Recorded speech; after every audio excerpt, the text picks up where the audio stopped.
this online symposium, social robot: the future of the future of educational tools for young children.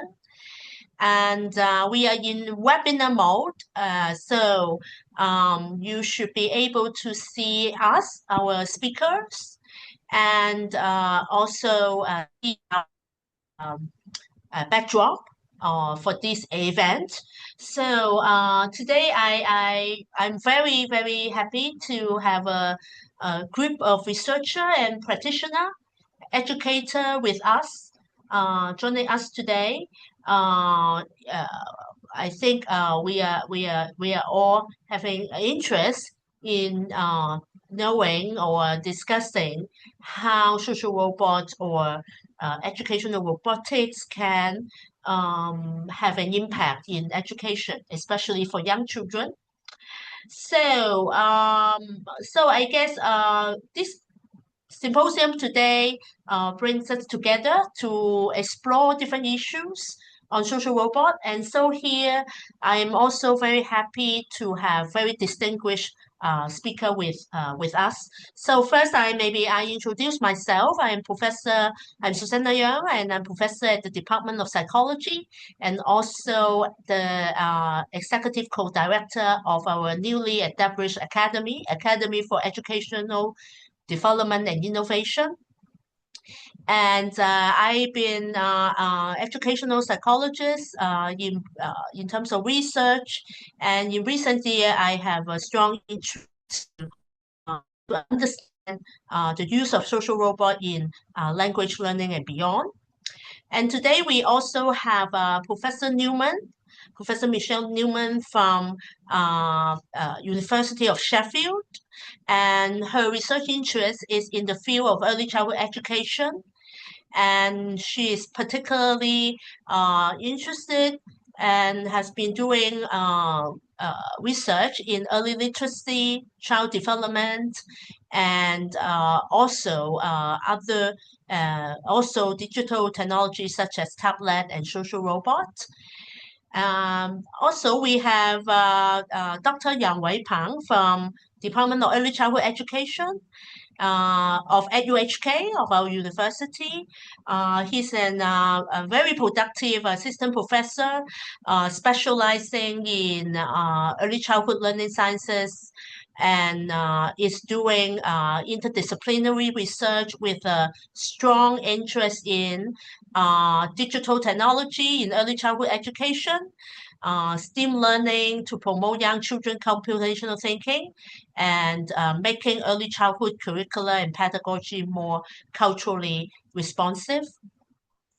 So finally, last but not least, we have Mr. Russell Yao from Sunkids Kindergarten joining us today, giving us a very important perspective from the practitioner angle to look at how social robot can impact early childhood education. So this is a very brief introduction. So I just like to let you know roughly the background of our speakers, and we will have each of us will present for 15 minutes, and then we will have 10 to 15 minutes for a panel discussion on the topics that we have presented today. And then meanwhile, I think during the presentation or after the presentations, all the participants are welcome to type in your question on the chat. Or if you are really interested to raise your question verbally, you can do it after in the Q&A section. But while listening, you are always welcome to raise every question anytime, and we will try to address that as much as we can. Okay, so let me. I will be the first presenter, so let me start share the screen first. Yeah. Okay.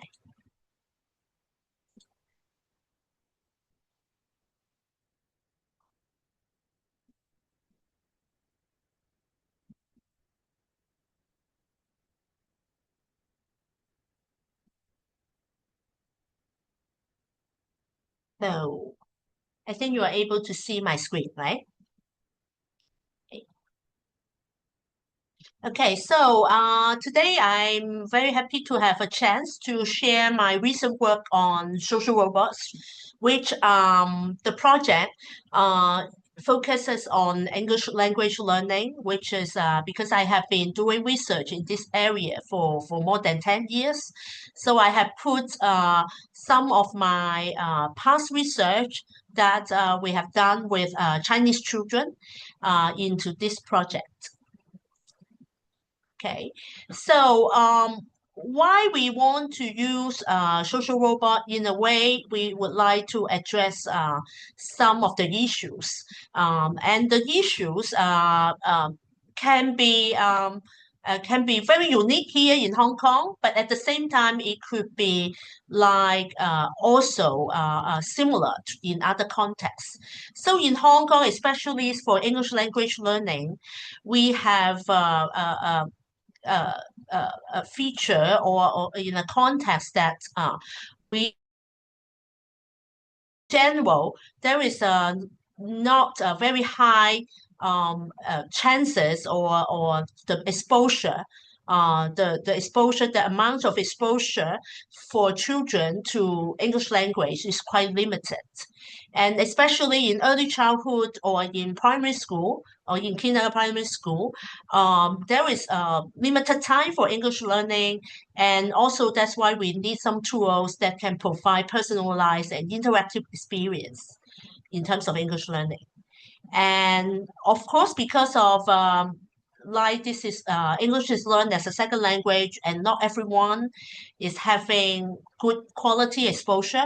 The learner diversity is also quite high in this context, and also for teachers, they also need to have need to use a lot of time to prepare teaching materials, and we all know that with technology and with AI, this could be addressed through technological innovations. Okay, so that's why several years ago I start to think about how to use social robot in English language learning, which, as I said, I have been research for like more than 10 years. So a social robot now with AI tend to have, I think most of them, and often all of them, would be an AI system. Okay, because in the early days, social robot may be not so intelligent in a way because a programmer has to code the behavior of the robot. But with AI, I think the possibility have increased. And often they are humanoid. They look like human or semi-humanoid. And so they're designed to interact with humans and other robots to engage human in human-like social interactions. And also, it has a potential become part of our education system or part of the educational infrastructure, as you can see in the future. And why using social robot in education? Of course, social robot can be used in other contexts like hospitality or business. But in education, I think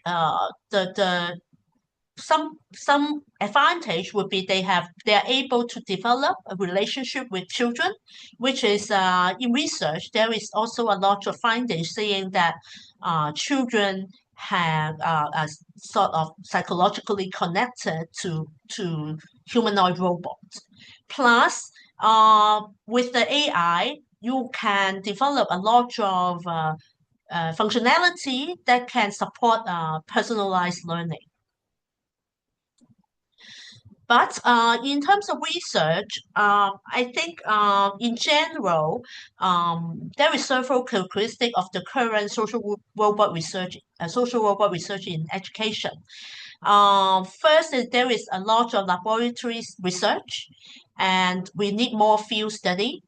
And most of the study in autism and second language learning, and also most of the research is the intervention is very short, maybe one section uh, of intervention.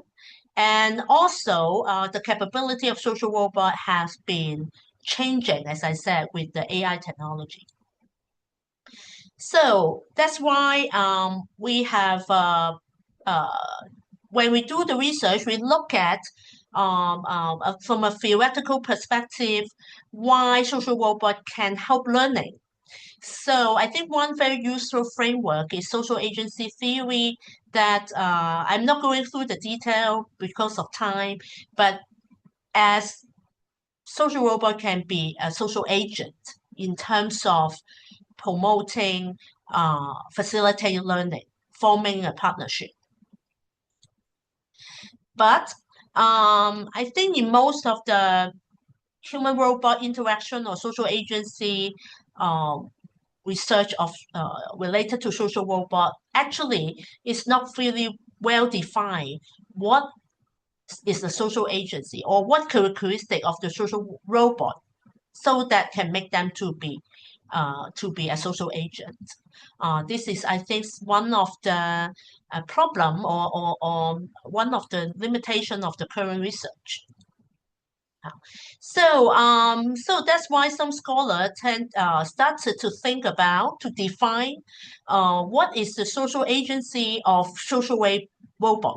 Does it mean by having social agency? So there are three criteria. So I'm not going through the detail, but for the study I'm going to share, we focus on interactivity because, of course, there were two other criteria. But as you know, when the robot is more interactive with the children, I think it can be perceived as having more social agency, and then it could facilitate uh, learning among young children. Okay, so the key questions to answer in this area is that what is the behavior of the social robot would give rise to the perception of social agency, and then how it would imply on the belief whether the robot is a friend of a toy. Usually we refer as anthropomorphism, and then learning outcomes. So these are also some potential questions we can answer in the future. It's about the pedagogical strategies and also how social robot can deliver, collaborate human in deliver meaningful educational experience. So here, of course, I'm not able to answer all the questions that I raised. This is just for brainstorming and some of the ideas that we can think about if you are also interested to do research in this area. So here, I think I will use a few minutes to introduce my project that I've been doing for 2 years. So I have developed a social robot Joey. Because of time, I may go a bit faster. So you can see the outlook is child friendly. So we did develop this as a storyteller to engage children in storytelling activities. And so we can have some interaction with children, giving feedback, etc. And we have a backend system to produce learning materials. So the social features of this robot is that you see there is a face, there is an arm, so it would be more expressive in a way when telling story. And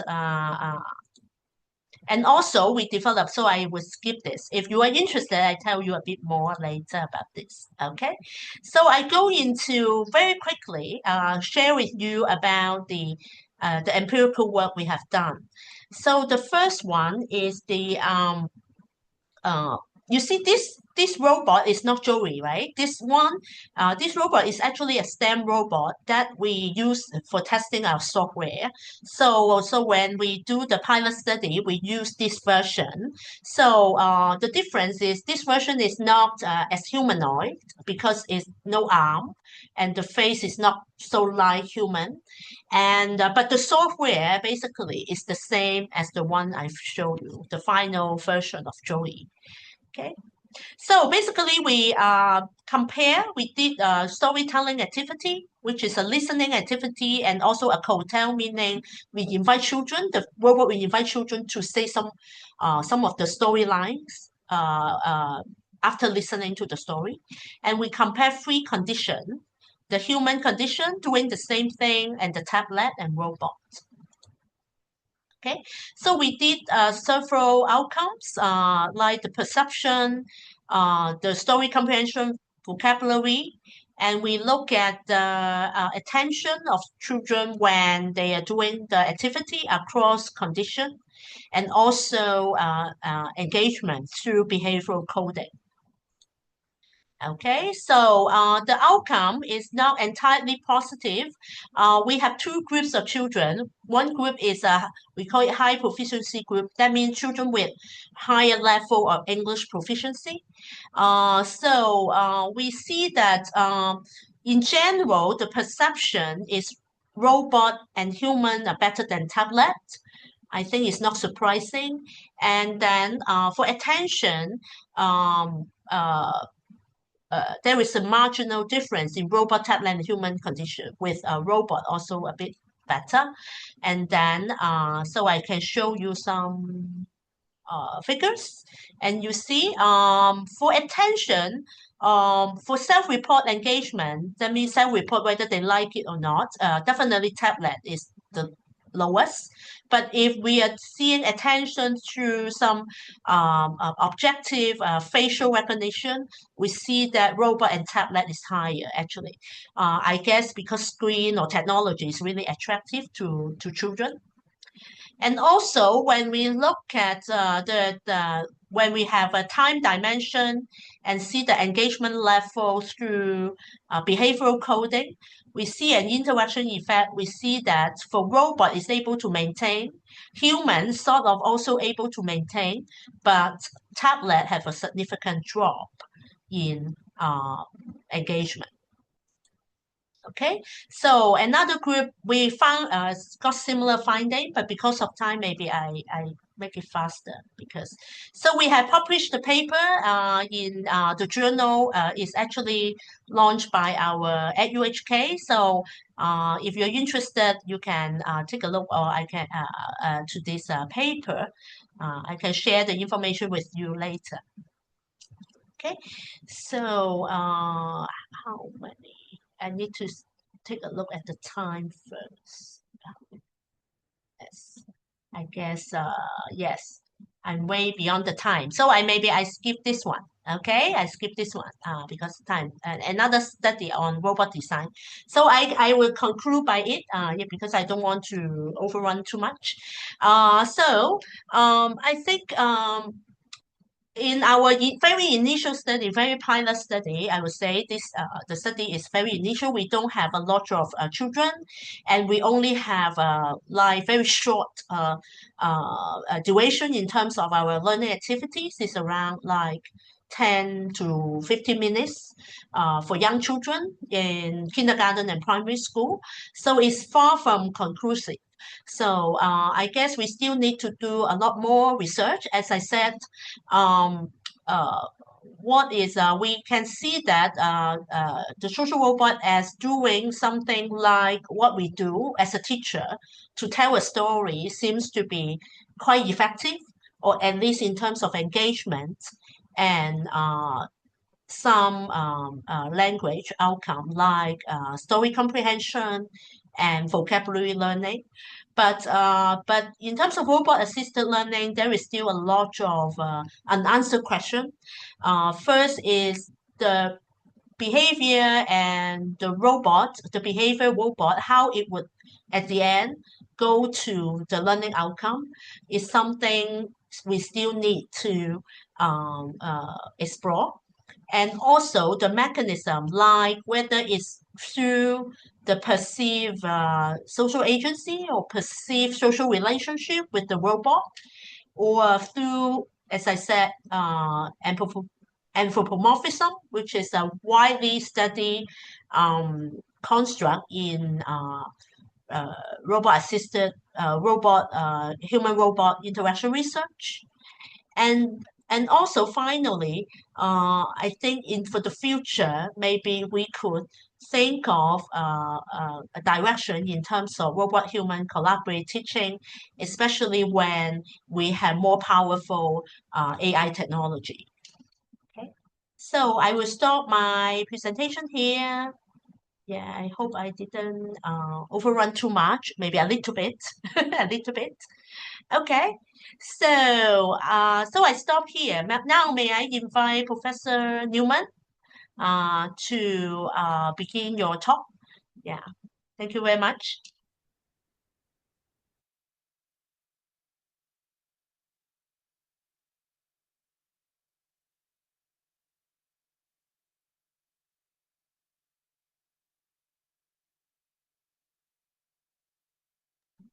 Yeah. Okay, we can see your screen very well. You can start. You need to unmute. Yeah. All right, can you hear me now? Yes, we can. Thank you. You can start. Can you see me? Yes. Yes. Okay. Thank you very much. So, hi everyone. My name is Michelle, and it's great to be here today. So, I'm going to talk about the benefits and barriers of using social robots at preschool. So, what are social robots? So we know that children are growing up in a digital age that is constantly evolving and changing, and so they're experiencing many new and emerging technologies in their homes and in their preschools. So from virtual reality to smart toys, voice-activated assistants, and now social robots. So the use of these intelligent and social machines are actually gaining a lot of popularity across the globe. And traditionally, a robot is defined as a machine that can automatically carry out a sequence of mechanical actions that are programmable. However, social robots are different to these traditional mechanical machines because they have physical attributes that allow them to take on human-like behaviors and gestures and characteristics and vocalizations. So social robots have now been designed and are commercially available as well to allow children to socially interact and communicate intelligently with these digital tools, and they can act as friends, companions, and tutors. So on this slide, you can see the different robots. So we've got Now, who's a humanoid robot, Pepper, semi-humanoid, and the Sophia robot there.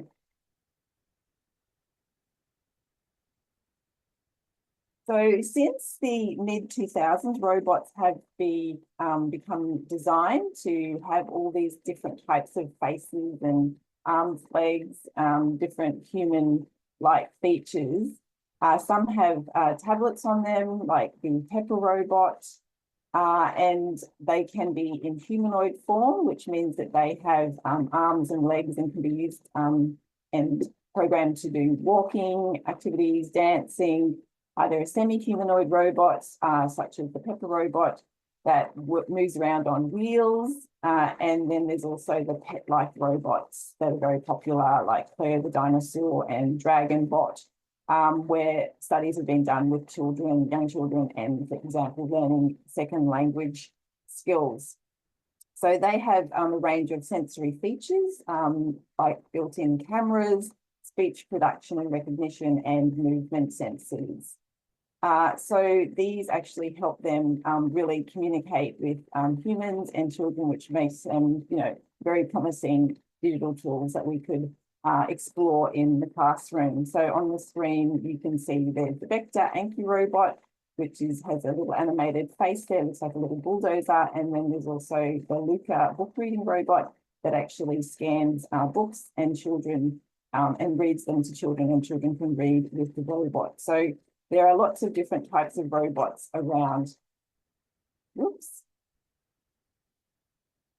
So research has shown that young children can positively interact with social robots. So there's lots of research now showing that. They generally feel comfortable playing with social robots, and they've been used for supporting children storytelling, maths and science learning, even handwriting, and second language acquisition learning.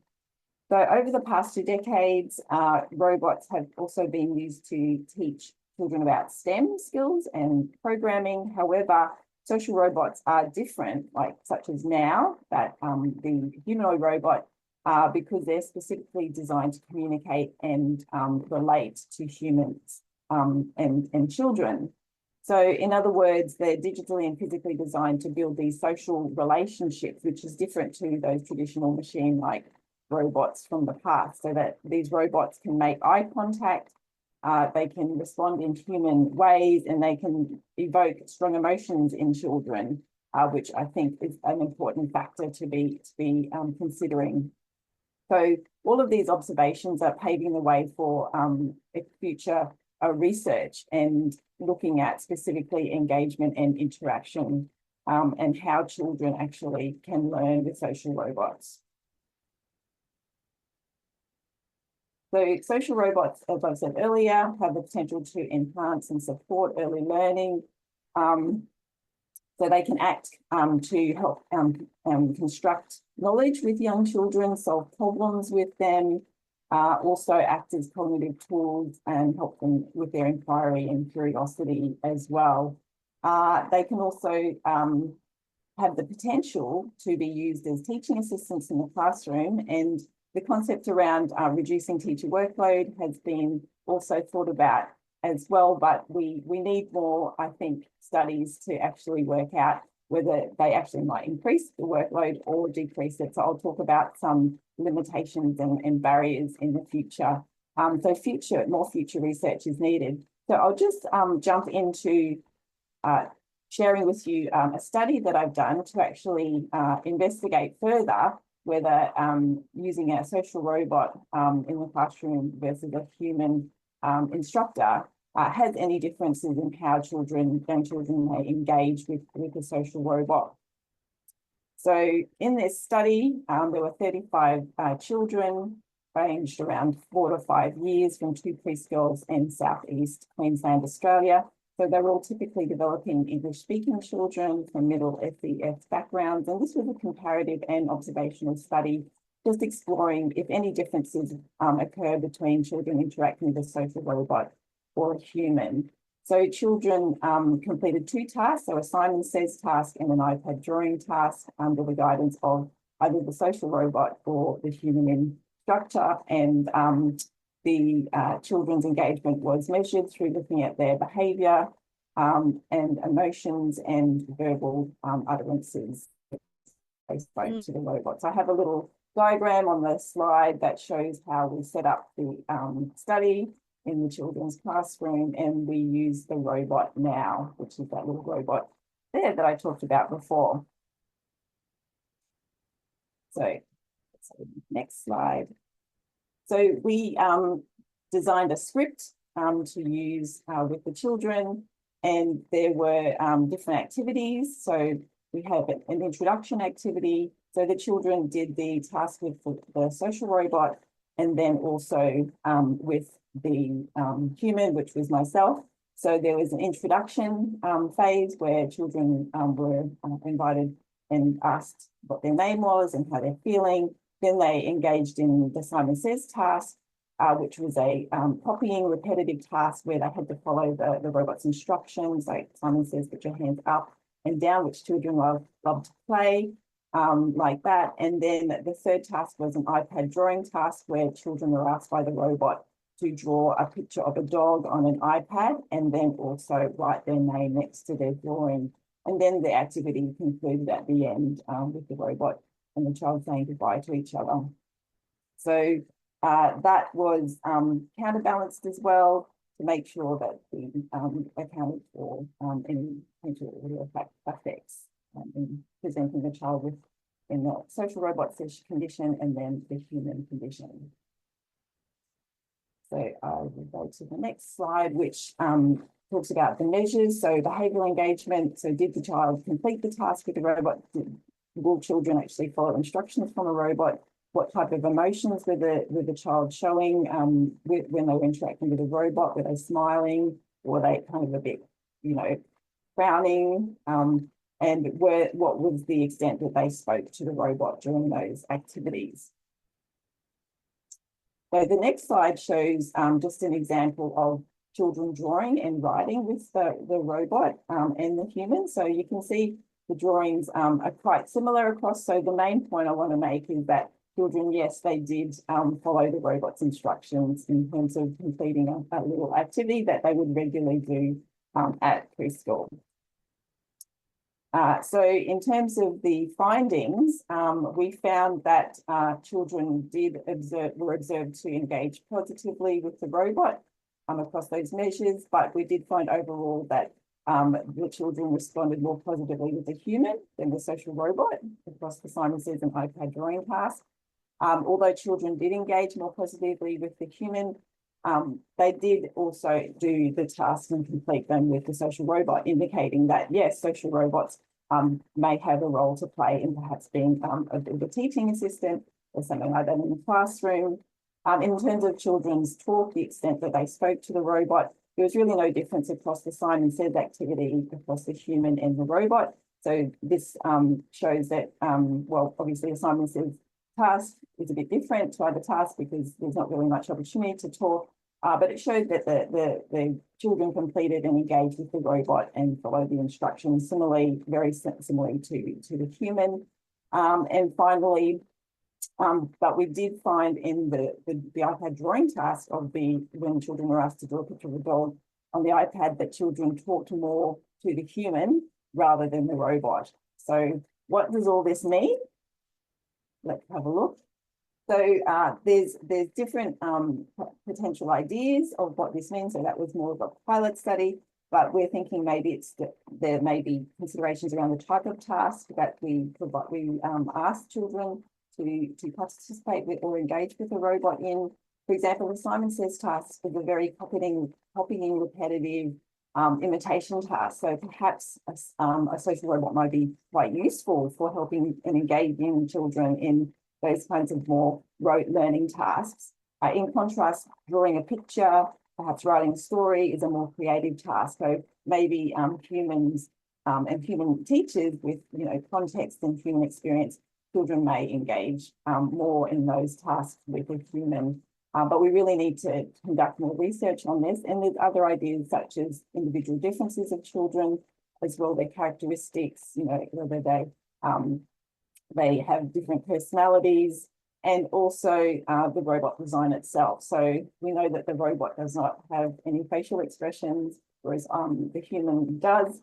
Even though we follow the same script, there are still subtle differences. So we also have to think about the design of the robot as well. So I just want to now reflect on the whole process of actually doing research with social robots and young children in the classroom. And there's lots of also limitations and barriers to teachers that we noticed, and also for research assistants and students working with social robots that I think that is really important to think about. So limitations of social robots. So teachers report, and these are in survey studies, of a main barrier of using social robots in the classroom is that the robots, sometimes don't respond straight away to children. Therefore, we need more advancement in voice recognition to counteract these lag times in conversational turn taking, which can lead to child frustration. There's sometimes incongruent speech with physical movement. So if the robot's doing a certain action and it doesn't align with what they're speaking, how they're speaking or what they're saying or their facial expressions, then that could create a bit of confusion with young children. And also sometimes, such as the Now robot, we programmed the Now robot, but it's it could be something jolty, which could surprise children as well if they're not expecting that. So there's those kinds of more design features that I think need improvement, in addition to professional development for teachers, additional IT support, and also social robots are quite expensive as well. So in terms of bringing them into preschools, there has to be a lot of resourcing and support for that to happen. So just a few more limitations that we also discovered from our research with social robots. They currently, the ones that we work with, such as the Now, has a short battery life, so it's often quite stressful trying to make sure that the battery doesn't run out before you finish, or we have to have the robot plugged in all the time. Loss of Wi-Fi connection in the centre, so we would go out to preschools, and then if the robot wasn't connecting, it wouldn't start, and the children would be sitting there waiting. So that was kind of a little stressful as well. And you also need to really spend a lot of time coding the robot. So for now, we use Choreograph. Therefore, the robots we're working with currently are not truly automated yet. So we really need to think about new ways of making this more efficient for teachers, for being able to be user-friendly in the preschool classroom. So in terms of the next steps, I think that we need to be thinking about AI and how robots are now becoming more and more capable in terms of the potential of using generative AI, for instance, for robots to start communicating with young children. So these are some of the considerations that I think we need to really think about for future research.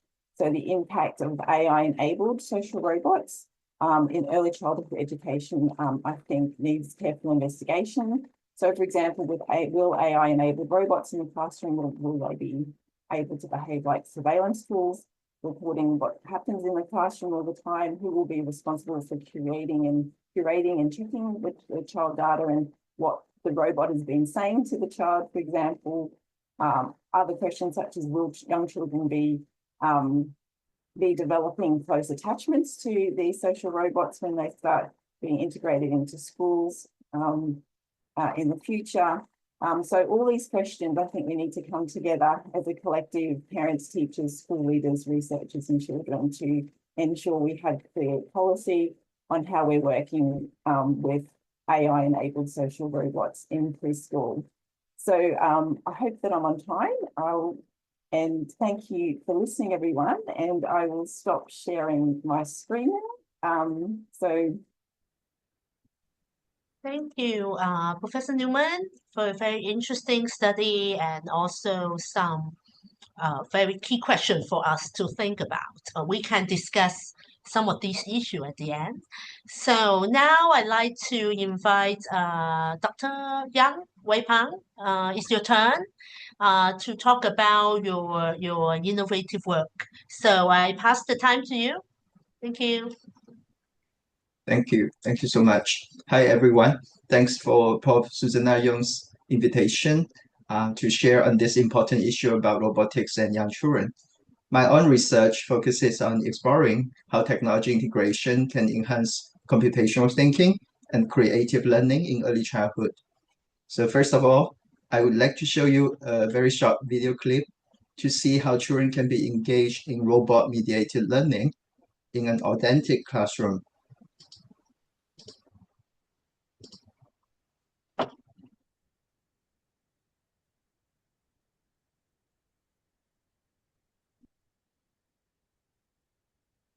Oh, oops. Can you see the screen? Now we see your window screen, but not the video. Now we see your slide. Yeah, I think it's okay now.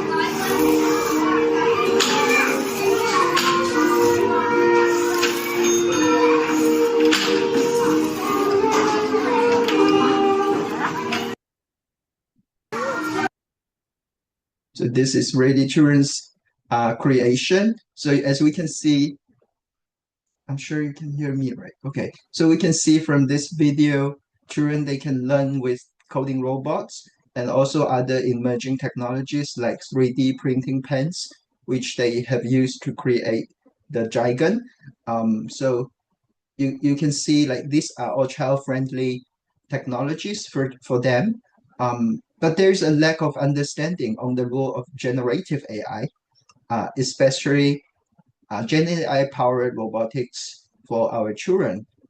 So for today, I would really like to share some insights from two seminal studies on exploring how educational robotics and Gen AI can be used to enhance children's learning and development, drawing on some empirical evidence and pedagogical frameworks. So first of all, what is computational thinking? Because it's one of the most important learning outcomes covered in my research. So computational thinking is actually a range of creative problem-solving skills, such as designing systems using concepts fundamental to computer science. So how children can learn to think like a computer scientist. And second, to develop some abstraction, different levels of abstraction to solve problems effectively. And the last one would be algorithm design, is how to think algorithmically to develop efficient solutions. So actually there are some four, usually categorized into some 4 or 5 key skills or practices of CT, including the composition, abstraction, pattern recognition, and algorithm design. So we have done some research, and the very first research was done in Beijing, and today I would like to share this interesting case, and later on it has been like really tested out in Hong Kong, Shenzhen, and many different cities.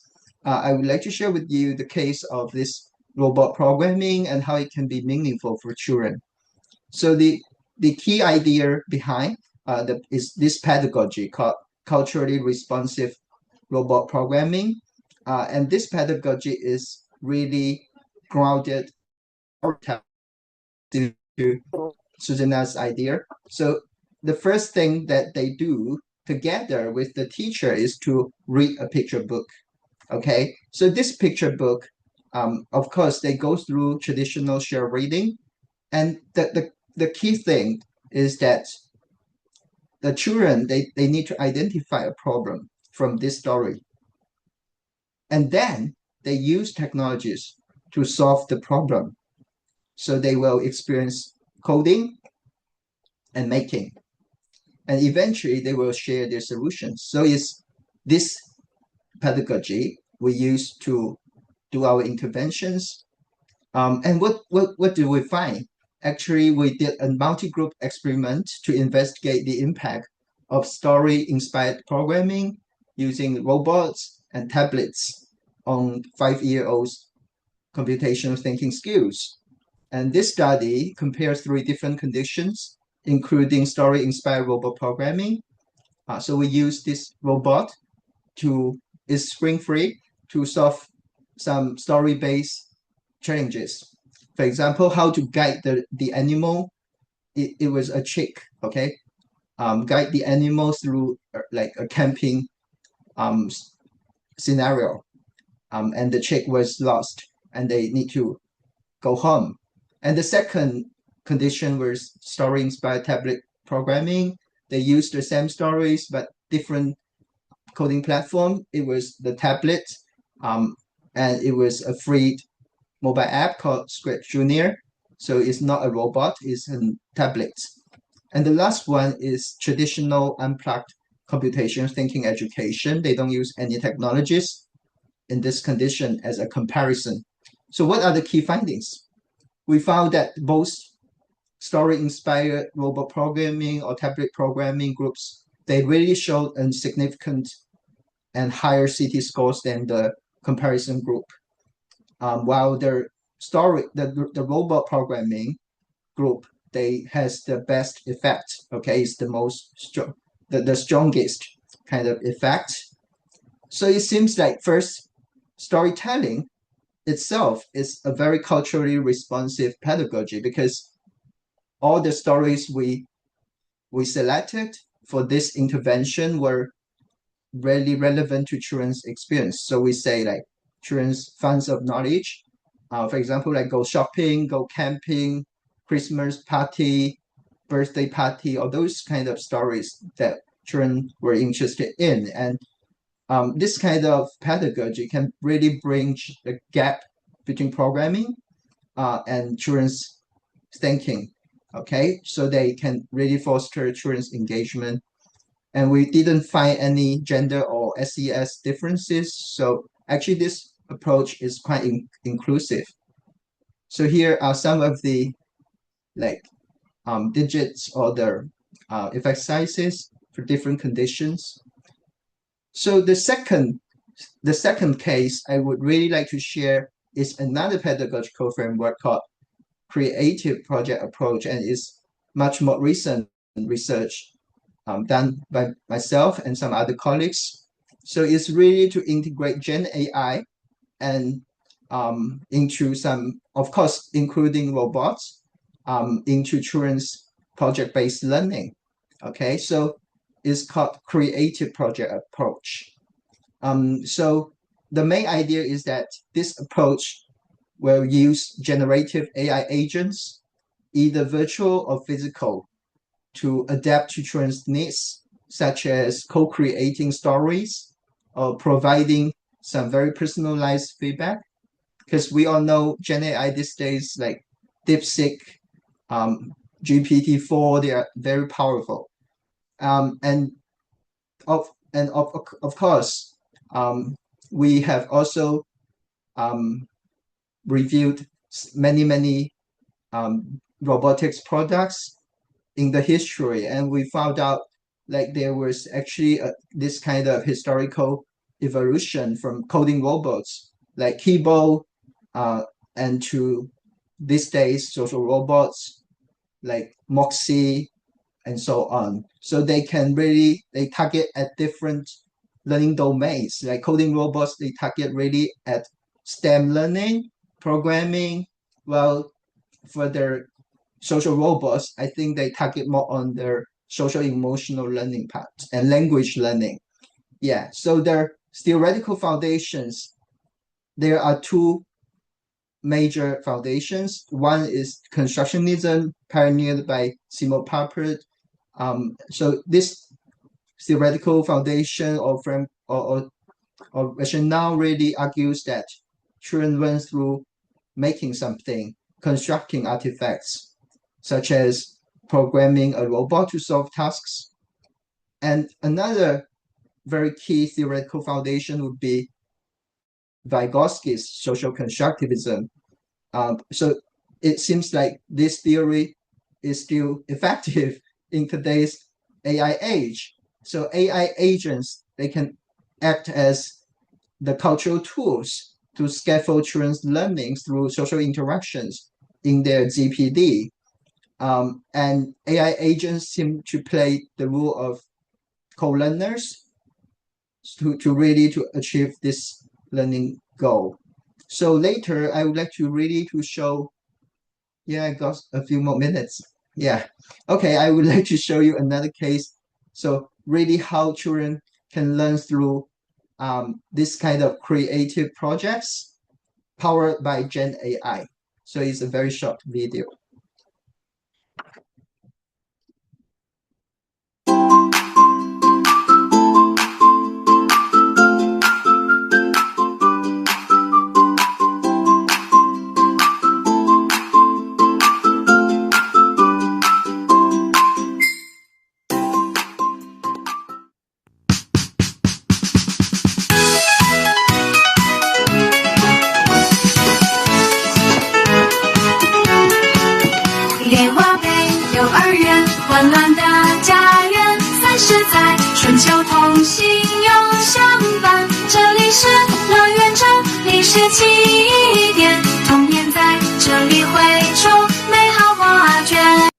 So this song was co-created by the children and Gen AI. Okay, so they play they do a show together with the song composed by themselves.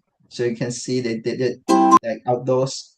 So okay, to sum up, first, storytelling is a powerful tool, and it can become a culturally responsive pedagogical framework to support children's learning with robots.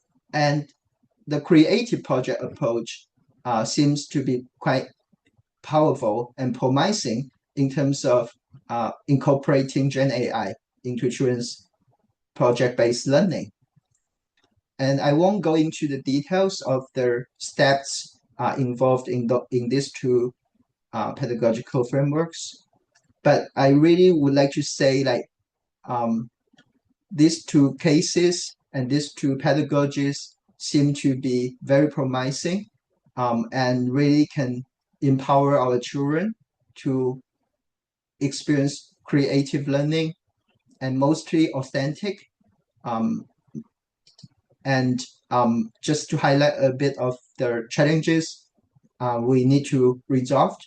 For example, like the technical issues also mentioned by Professor Michelle, and we need to really to be able to provide hardwares without bugs. Okay, so otherwise it won't work, right? And we need to provide teacher training, effective teacher training to make sure that they know how to integrate AI and robotics effectively in early childhood education. So it's really a kind of a major pedagogical challenge.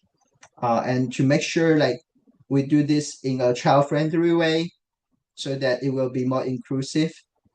And in our future research, I would suggest that we try to explore the hybrid model, combining traditional activities and AI or robotics to optimize children's learning, and also to investigate how Gen AI can empower children's learning in diverse cultural contexts. Okay, so that's all of my sharing today. And let's see Thank what's you. next. Thank you, Wai Thank you. Pan. Thank you. Thank you very much. Uh, I think we have something in common, definitely, after listening to the talks. So now, it is our last speaker. We are very honored to have Mr. Yao, Russell Yao from Sun Kindergartens, to share with us from an educator and practitioner perspective in terms of social robot in early childhood education. So, Mr. Yao, you may start anytime. Thank you. Thank you for having me. Do you see the PowerPoint? Do you see the Okay. PowerPoint? Yes. Yeah. Okay, great. Hi, everyone. Thank you for having me. And I have a good news and a bad news. Good news is I'm the last speaker. Bad news is I'm not a PhD or nor a professor. I'm still in kindergarten. And I appreciate all the points covered by my previous speakers, so I can skip most of my presentation. Right here, I'd like to show a clip that showing our children engaging with Joey. Okay.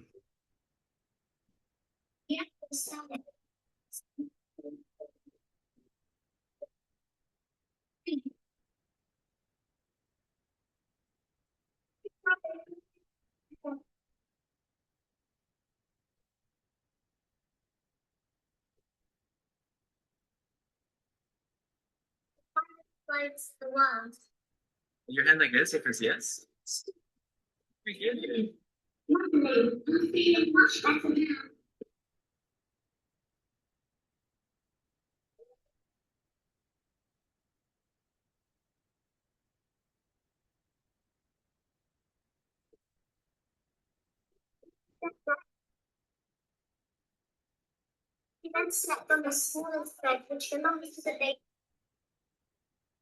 Well, as you can see, all the children are having fun and very engaging with Joey, and I think that is the most attractive and benefit feature of social robots. And again, most of the benefits have been covered by the previous speakers, and I'm going to skip through this. Over here, there's a couple of research saying indicating that human instructors still more engaging over time with over robots. So the teachers still get a job in this field. Again, this also covered by ethical considerations, and as I watch some of the movies like Black Mirror and so on, and it's very important to convey proper message through these machineries that directly engage with our children is extremely important. And again, we did look at some of the challenges. Again, the technical factors are part of it. And I think down the road, when we have more of these social robots, it's more important to protect it from being hacked by, improper use, because all these robots have, again, direct access to all these young children, may imply harmful messages or even bodily harm if this is not being controlled. So those are the some challenges that we can see as a caregiver here in the kindergarten. And yeah, that's my short speech. And give back the time to moderator. Thank you. Okay, thank you, Mr. Yao, for first showing the video. This is my first time really seeing, because actually for the social robot Joey, I don't really have time myself sometimes to go to kindergarten to see their real reaction. We tend to invite kids to our laboratory or to our school sometimes. And I can see that you use it in a group setting too. It's not only for individual use, like one-to-one, because in our research, when we conduct the study or the learning activity, we tend to engage Robot Joey as one-to-one activity instead of one-to-many children. So you may also tell us that actually, even in a group setting, children are also even know very personal interaction. Children already find it very attractive. So now we go to maybe we could first of all, I like to invite the audience, the participant. If you have question, please feel free to type it on the chat. Meanwhile, we can have a brief discussion on what we have just talked about. I actually find there were some to begin with. I think although we are talking quite different things, like for example, I mainly focus on like the social robot I have developed as funded by government funding and as a storytelling with a specific purpose. With Professor Newman Michelle talk more about general different types of robots in as with interacting with children, and Wei Pang is more focused on, of course, the pedagogy and also computational thinking. But I see that there is a common theme that especially Newman also talked about, is about the type of task. I think this is also something quite interesting that we can talk about because now social robot with AI, we know that is becoming more and more available. It's cheaper in a way, because like now and Pepper, they are very expensive and they need programming too. But now there are many more models coming out, cheaper, more available, more accessible to people, to educator before maybe they are all in the laboratory more. So in terms of type of tasks, and like myself, as I see, I really like storytelling as a way to teach or as a pedagogy. So that's why when I thought of doing a social robot, I really use storytelling as a focus. So I just like to throw a question. Even Mr. Yao, you can comment on for what are the really promising tasks that social robot can do with children, and also that also not only doing it with them, and that would promote their development in general. Okay, so see if you like to have anyway. Maybe we start with Michelle. You have any thought on this? Hi, yeah. So thanks, Susanna. So yeah, the type of task from that study that we did seemed to come out in terms of the extent that children were engaging with either the robot or the human. So I'd like just to recap what I said in terms of the Simon Says activity, which is just, like maybe physical activity, just giving direct instructions to children. Perhaps that's like maybe a starting point to say, look, we feel that the robot would be quite safe doing that activity with the children until we get, I think, more the ethics under control in terms of being able to ensure that, when children start talking to the robot, that we're kind of monitoring, I suppose, curating what the generative AI through the robot is saying back to the child in terms of Russell's comments as well before.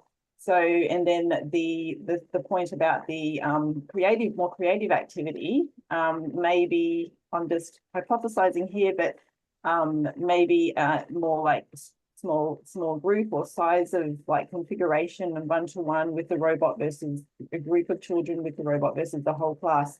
So how robots will actually fit into a classroom for everyday use, and how a practitioner would actually use that. I think, we need more research to kind of help them, guide them, and say, look, the research is showing that children really engage well with the robot, doing more rote learning, like if there was like they had to learn phonics or like letter sounds or word learning, the robot perhaps could be quite useful there. Whereas if you wanted to engage in more of a creative activity, you may have to have the robot and the teacher together, or a human element to it, because we know that humans, like, we're very expressive in our faith. So that's kind of, I think, a design feature of the robots as well that is lacking. So for the Now robot, as you can see its face, its eyes can change color. So you can be programmed to have red eyes to show, it's being a little bit angry, or, change to blue or green. But it's very hard for children to really gauge the emotions based on just the face of the robot. Whereas with a human, which I found when I was the human instructor, I was trying to be as neutral as possible. But as you can see, my expressions, like, just the subtle eyebrow or the little bit of a smile that humans have and the robots don't have that. I think there might be activities where you really need to have a human teacher there to actually get the most out of the child's inputs and really encourage them. So yeah, there's still a little bit of work to do there, but yeah, they're just some kind of preliminary ideas for, I think, future research and trying to map out what's the best role for the robot for particular tasks in the preschool classroom.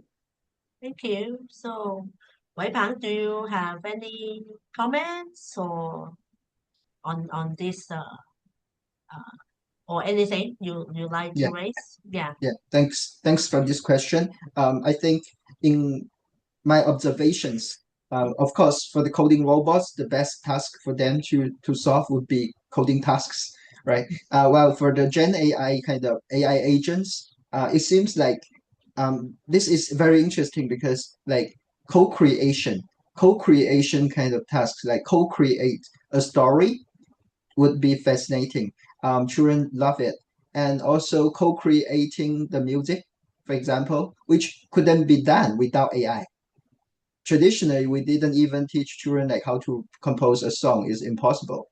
But these days, with the support of Gen AI agents, children can do that, and this seems also like fascinating and like co-creating a painting or like visual arts. So children love that.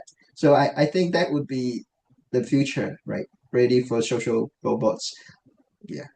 Yeah, yeah. Actually, I have talked to some kindergarten teachers, principals. They also really love that idea too. With especially these 1 2 years with Gen AI, they think that why not? Because it would have more active participation of the children, which is where learning can occur. So, Russell, you have any idea about like what type of task social robot is suitable for from your perspective, from more practitioner perspective? I do agree with you that with a smaller group setting is better with the current level of technologies. We did have one-to-one engagement. However, we don't have the luxury of time to have, because the entire school would like to engage with the robot. So we have one-to-one as well as group, mostly group settings.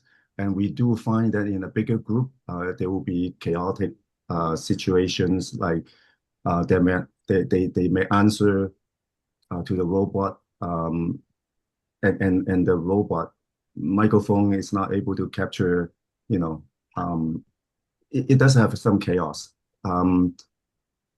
And our teachers do love to have the robot as a assistant teacher to at least gain the attention from the students, and sometimes they would like to have it to engage with less sociable students, and those are probably the most value for robots because somehow they will break the barrier with the socially challenged students.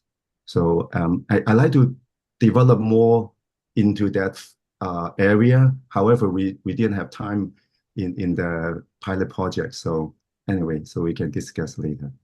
Yeah. Oh, thank you. Yes.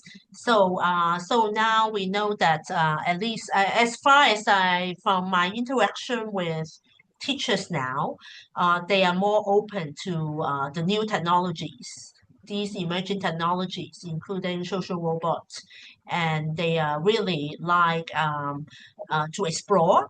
But at the same time, for Hong Kong teachers, they are pretty busy and they definitely need some training and some support in using the tools. And so another, I think, apart from uh, the type of task that we just talked about or how we can use. And also one thing I think is quite interesting is that I think here we all agree when we have technology, no matter it's social robot or other types of technology, we are not saying that they replace human teacher. We are not saying that we don't need teachers. Actually, I think is actually in some ways we know that why human teaching is important because it cannot be replaced in certain dimension. And I think from Wai Pang video, we see that even we have technology, you have a lot of like component that is like they need to express themselves. They need to interact with some props and artifacts instead of like just interact with the technology. Yeah, so I guess it's not something we are saying replacing the teacher or we don't need the teacher or better than teacher, but they may be playing a different role in a classroom. So so in terms of maybe we can briefly talk about in terms of collaboration, if we talk about human robot collaboration, as I said in my presentation, maybe or if like some like Russell said, actually teachers would like the robot as their assistant what do you think about it? What do you think in terms of research or in terms of practice? How are we able to make that happen? Okay, any thought on that?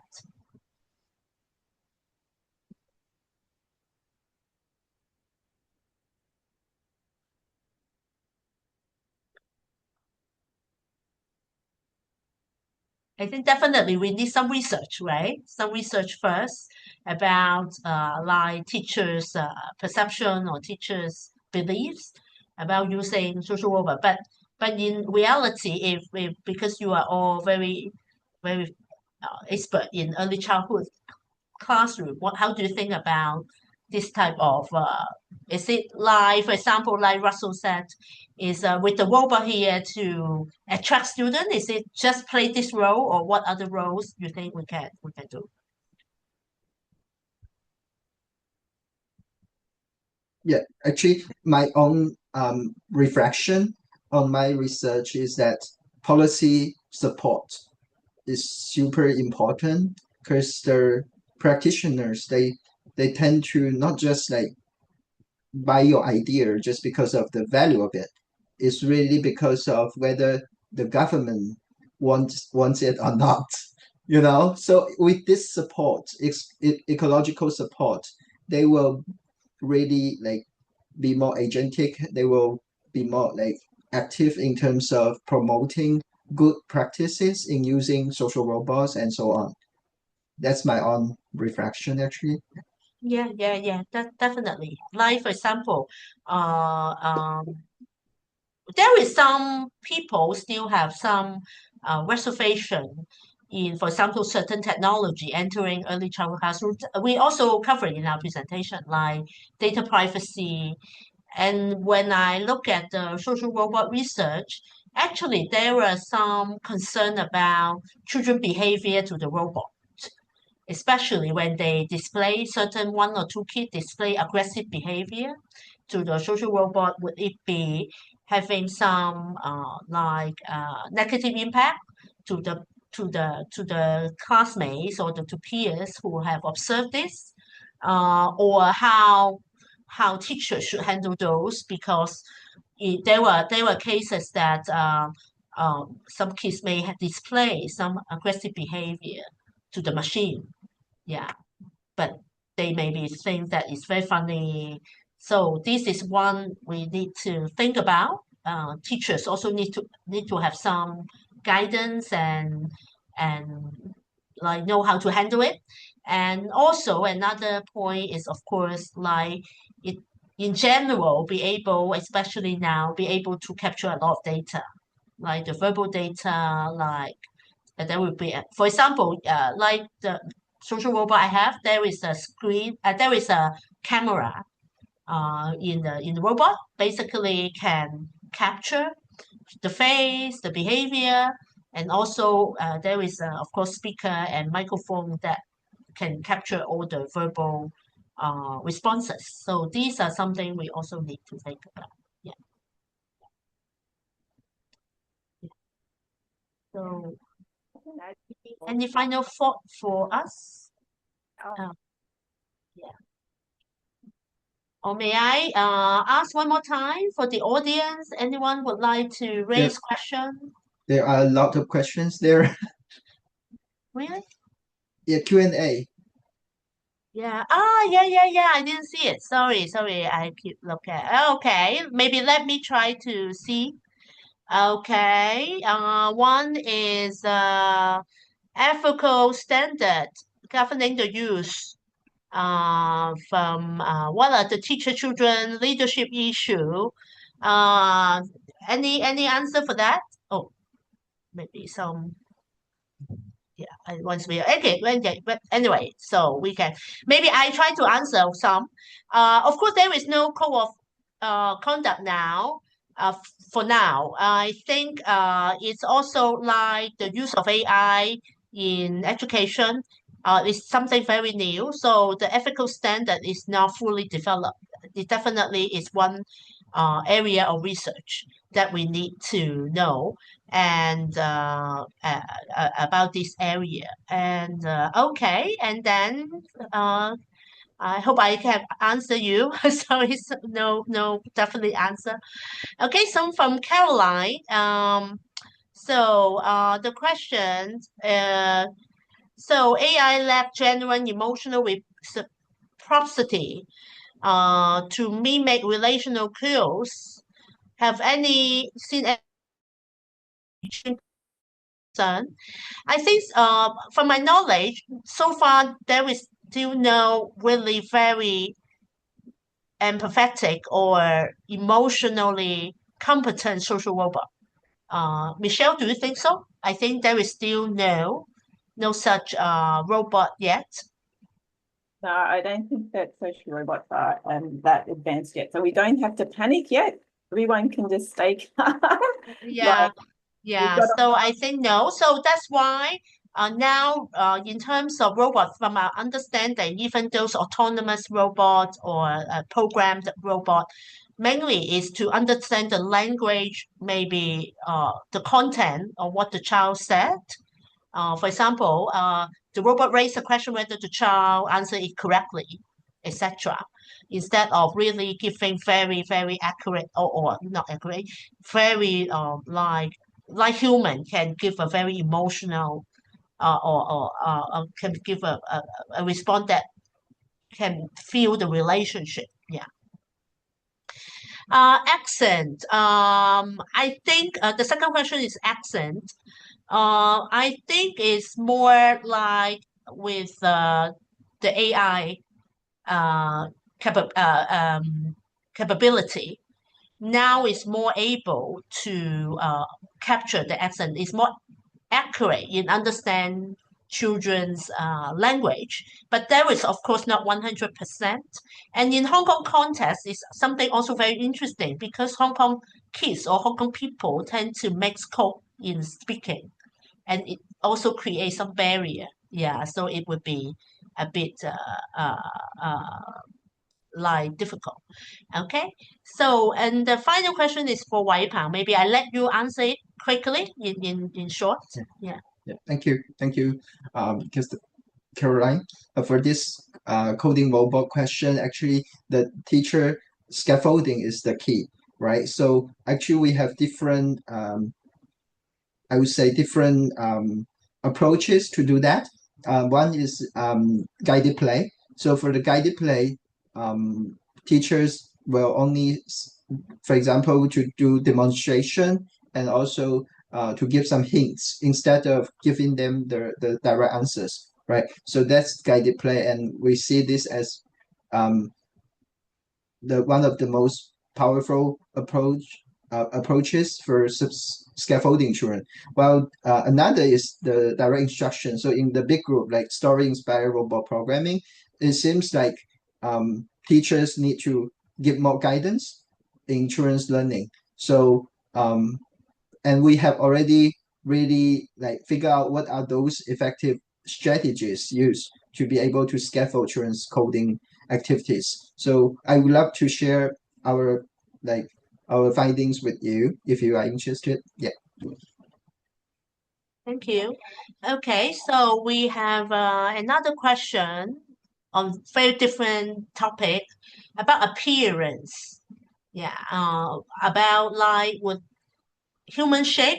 That means what humanoid or animals would be more attractive. So Michelle, you have any view on this about attractiveness in your experience using social robot with young children?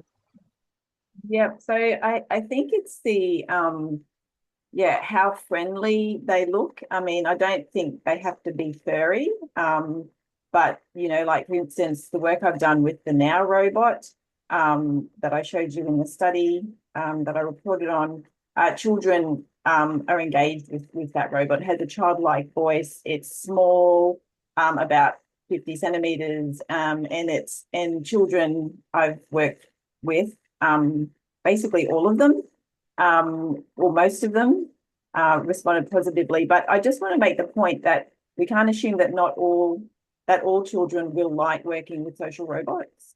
therefore, we also need to get the voice of children and ask them, would you prefer to do this activity with a social robot, or would you prefer to do it, with a teacher or with a friend, a human here? And also some teachers might not like to work with social robots. So I feel that we should really firstly find the facts out, and so we can provide evidence to teachers on how children actually engage with them, and also children's individual differences. Going back to, I'm not assuming that all children will like to work with a social robot. And Susanna's point about some studies that have shown that children can get angry with a robot, and then there's a chance that they might kind of, lash out to the robot physically or something like that. So the difference I feel between like a social robot and your traditional like iPad or other technologies is that social robots can evoke very strong emotions in humans and in children, and we've seen it. So that's where we really need to find out and tread more carefully before kind of bringing them into preschools, especially with the generative AI now, with the privacy issues. You can't just code the robot and then it's all on your local device. Whatever platform you use, we have to consider, like, where is that data going? Who is looking at that data that has recorded the child's conversation? Is the child, from that social and emotional aspect, sharing things with the robot that really wouldn't be appropriate to be sharing on wherever? So we need to involve parents as well, and schools in these decisions. So so I've gone off the track about the type of robot, but there's studies have shown that a whole range of robots have a friendly kind of design, that children respond positively to them.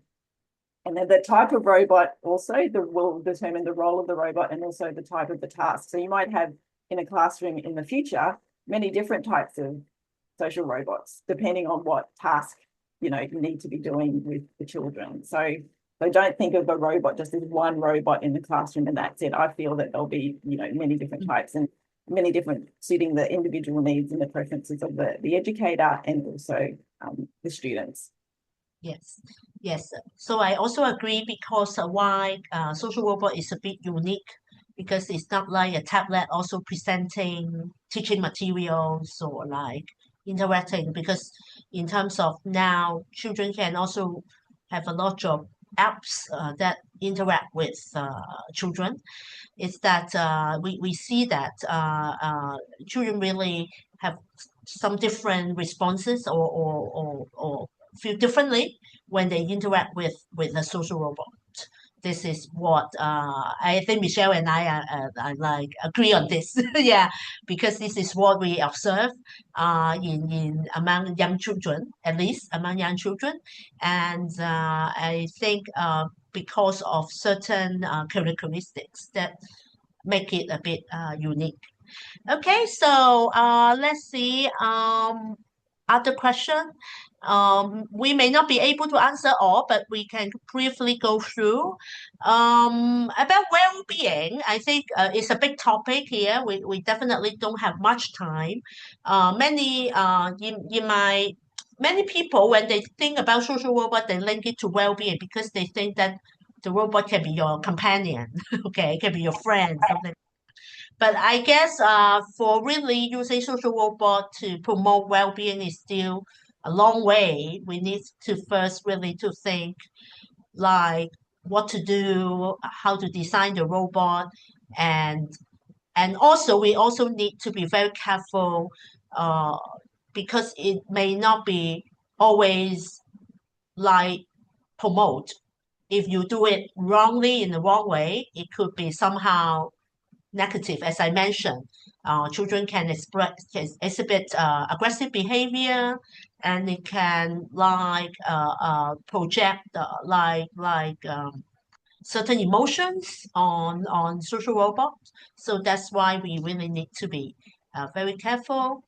So about another question on in future classroom, also a very big question. We discussed a little bit, many possibilities, but I think it's the way is to maybe, as Michelle said, not only one robot, and we need to define the role, and also we definitely need to investigate it, but definitely I would see it as a collaboration with human.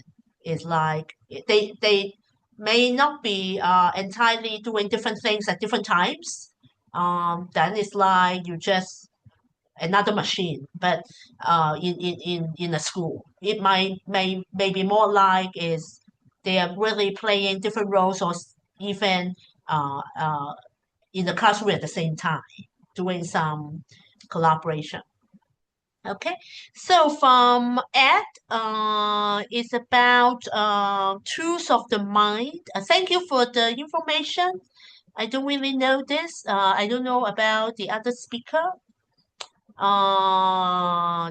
We don't have really. Maybe we could, but thanks for suggesting because it's based on Vygotsky theory of self-regulation. Perhaps we can check it out. Yeah, and yeah, human looking, Caroline, about human looking robot. Yeah, it's scary. Actually, there is an effect that people study when robots are too human-like. It is scary. That's why for young children there were animal robots, a robot that are semi-human-like, not entirely. Because when it's too human-like, it would be having like all sorts of also maybe emotions or different perception would come up. Okay, so that's why uh, uh, uh, we tend to, especially for young kids, when you see the social robot available now, they tend to be not like really very human-like, but instead it's a bit like for example, a small kid or an animal that's appealing for children. Okay, so I have so roughly Yeah. May I ask a quick question? yeah, sure, Yeah, sure, yeah. please, Weka. Because Yeah. yeah, actually, after hearing all the great presentations, I'm wondering like, would could there be a possibility of having such a social robot for home settings instead of preschool settings? So, and if Yeah, there's definitely, definitely. I think some people are discussing this. There was social robot in quite a lot, as far as I know, is in hospitals. Like for those children cannot attend school, they are hospitalized for a long time. There was some social robot already research on that area.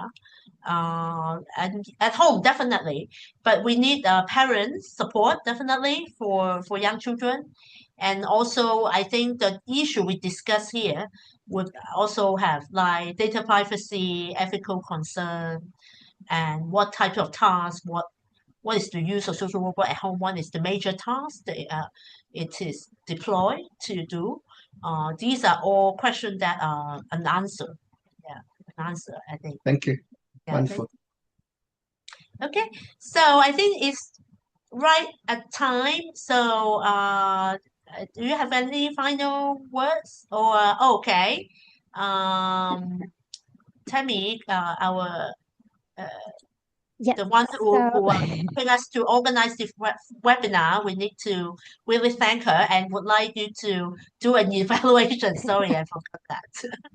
yeah, so if it is the end of the webinar, so I would like to ask all the participants to scan the QR code and fill in a very short evaluation form. And also for your information, this webinar is video recorded, and we will upload the video and give the access to everyone to watch it again. And if you have any questions that you still have and it is not yet answered, please feel free to contact the speakers or even me for any inquiries. And thank you very much for your participation. And if you have finished the evaluation form, you're also free to leave the Zoom as well. Thanks a lot. Yeah, thanks very much for attending, and thanks for all the speaker who attended, who accepted the invitation to do a presentation. Yeah, I will further contact you later after the seminar. Let's continue our discussion. Thank you. Thank you, Thank you very Jen and much. Michelle, Thank you. Roselle. Bye-bye. Bye. Bye. Thank you. Bye bye.